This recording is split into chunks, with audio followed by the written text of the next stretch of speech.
up, everyone? How you doing?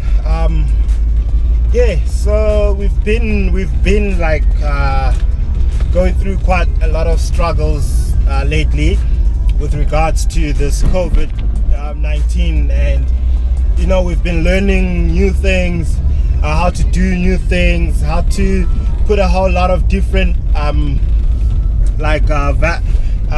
things that variables into the whole system. Oops, I nearly forgot about that. So what's happening is that out of looking at this whole scenario, then you think to yourself, what is this COVID-19? Why is this coronavirus? Virus. English. So this coronavirus, why it's giving us a lot of stress. It touched a whole lot of different areas of our livelihood. It touched our health. It touched our wealth. It's touched a whole lot of places that we actually did not think of. We never thought that would get to this point. And the worst part about it is that it touched everyone in the world. It did not just touch one person. And then for me as a person, I then realized that, wow, what do I do? What's next for me? We can do all virtual things all we want as churches. We can do all the there's a whole lot of things that we can do as people as well. And in all these things that we think we can do, then the question should be, what is next? Where are we going after this? And this is a question that has been running through my mind a lot. It's been going through my mind. I've been thinking, what is next? What's the next step? How do we then impact people in our workspaces? How do we then impact ourselves as well? Because as much as we have been impacting people, we were so used to being busy. We were so used to to doing something every day. But then what we realized is that we are now we actually now having to look at ourselves, look at where we're going with this whole scenario, look at where we're going with the whole situations of the whole situation of how people perceive your work, and how people just look at yourself, how people just look at themselves as well, and look at the things that they've done. So it's been like Baba, unja, sharp. Oh la, sharp. So what I've been looking at now is just the way people look at themselves. How we can then say, okay, we are all going through struggles now. What are we gonna do? What am I gonna do next? Do I still have my job? Do I still have my family looking at me and saying yes? Do I still have my wife? Is she still gonna be there? Knowing that the world's economy has just crashed, and do we still have those relationships that we, the business relationships that we created due to whatever that might have happened in our lives? Do we still have all that? And it just kept going through my mind, and I'm like, but where do we go from this one? You know, a lot of people have come up with a different conspiracy theories that they have about this whole situation, the whole situation with regards to the COVID-19. You know, we all have our own conspiracy theories, and others are like, no, but China wanted to do this because they want to take over the world. Others are like, yeah, but America is the one that actually threw this into China. You know, and at this moment, whatever theory we have, the whole world is suffering, and we don't know. We don't know what to do. And the way the world is suffering at this moment, it's suffering in to the extent that we can't even get together and cry together. You know, we can't even get together and motivate each other. You know, we're all in our own spaces, trying to motivate ourselves, trying to give ourselves a way of saying, look, dude, this is what's up. You know, we're going through this. This is going to be a struggle, and what else can we do?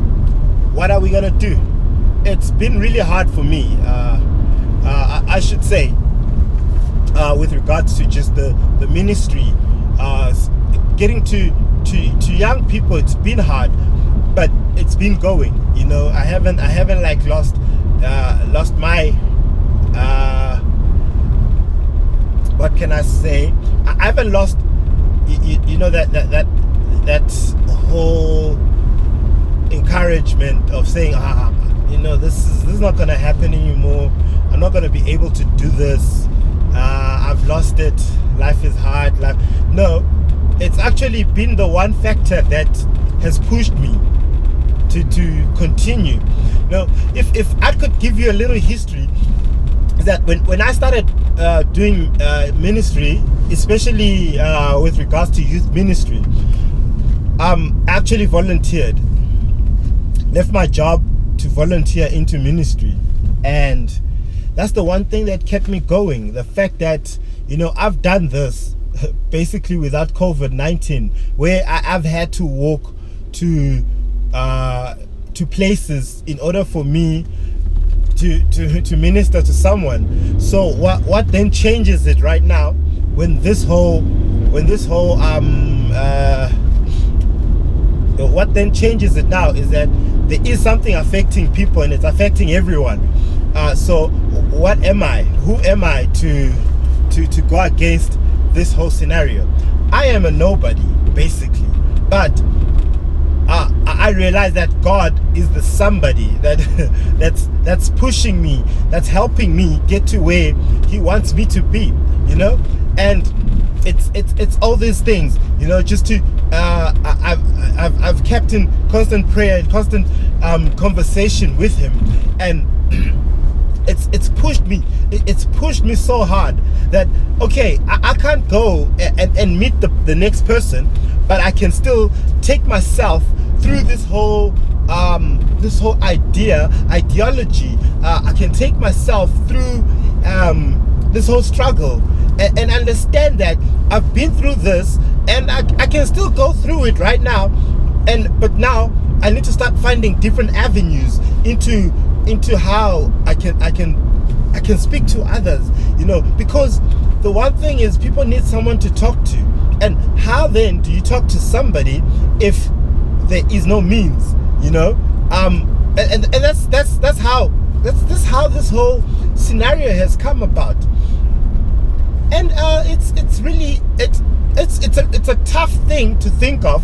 It's a very tough scenario. It's a very tough situation. And now, I would say for me, it's about what is my what is the one thing that I was created for, right? I think we need to look into that, especially during this time whilst we're still at home. You know, what is that one thing that I was created for. Why did Christ, or why did God create me? What was his reasoning to having me as a human being? You know, why am I placed here? We are all like chess pieces. Okay, so every chess piece has its duty, or its value, or its purpose. And when we look at the purpose of that chess piece, you then start thinking to yourself, look at this. The purpose of the pawn is this, and the purpose of whatever is this. So we need to get ourselves into that ideology of saying these different chess pieces have a purpose, and how we get to them, how we get through them, you know, how we get them into different places or different levels, or whatever, you know, whatever word we could look for, how we get them to attack the other queen, to attack the other pieces.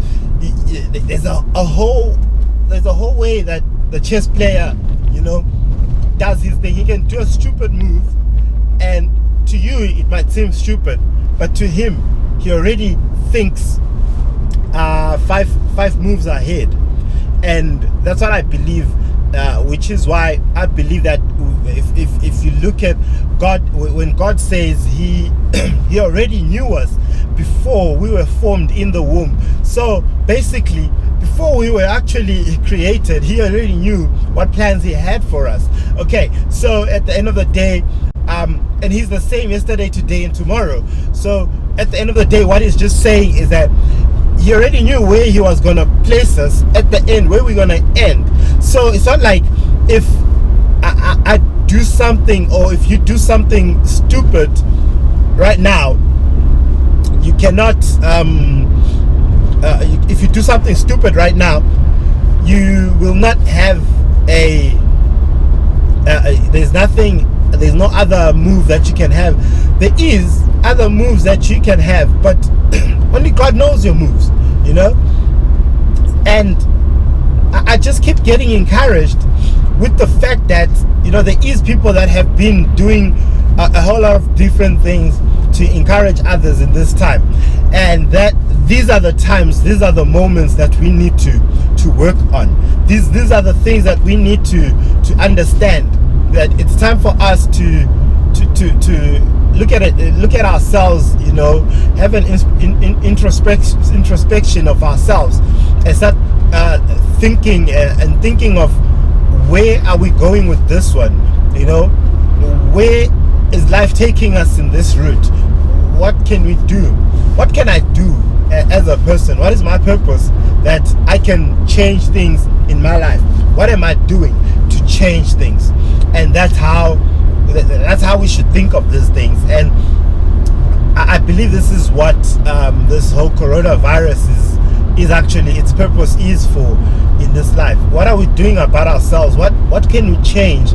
But what can we look at? You know, for some of us, we stay alone, and like for me, staying alone is more of a thing of, I'm dating myself. I'm really sitting with myself every day, and I'm like, where am I going with this one? Where is my life going? Okay, what am I gonna do? And that's how we should look at ourselves. That's how we should look at things. So I think for our quiet conversation today, this is what we should look at. We should look at the whole scenario and look at it. Everyone is on lockdown and everything, but when people come back together, you know, when people come back together, they come back together. Oh wow, actually that's my alarm, and it's 8:28, which is derived from is it Romans? Yeah, Romans 8 verse 28, which says all things work together for the good of those who are called to serve and love God, and all things, it just always says all things work together for the good. That's one thing that I always put into my head, to say that all things in my life will work together for the good, even if I have a situation or scenario where everything in my life is just there, things in my life are not working perfectly or whatever, but I know that they all work together for the good. Even if I'm going through struggles, or I'm going through happiness, or there's so much gladness in my life, but all things work together for the good. So yeah, I think let's just focus on trying to get things together in our lives and trying to understand who we are. And yeah, so sanibonani njani gone ithini corona. hey hayi umabru wathi zimbi nda. So yeah, so as I was saying, all things work together for the good of those that are called upon. So let us just make things work together. Let us help ourselves, help each other, and continue to care about each other. It's really a good thing, because for me, what I realized is a lot of people actually do care about each other, which is amazing. Hey Tawon, how's it? Sharp. Malume, how's it? Great. Oi. Sharp. So yes, that's how the story goes. Let us work together. Let us love each other. Let us encourage each other. Let us put a smile towards each other, and just continue to love one another. So yeah, that's our quiet conversation for this week.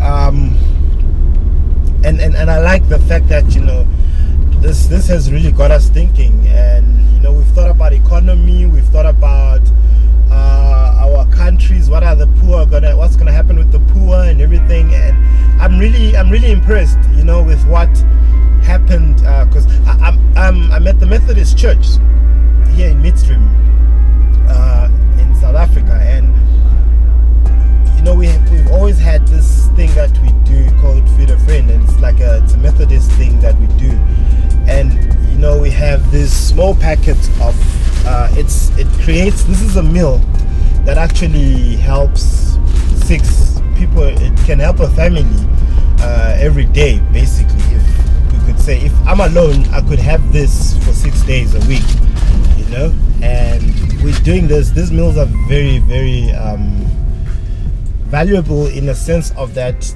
they do make a difference in people's lives.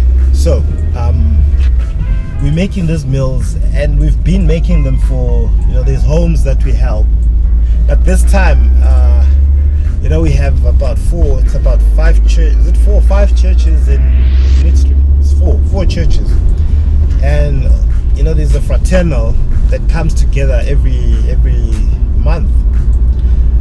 And the one time at the Zoom meeting, and we were talking about, we need to do a food pack for our homes and everything, and all the other churches came together, and they're like, no, listen, why don't we actually just do this together and help? We're not just going to help your homes we can help the homes that we help. We can help communities that need this.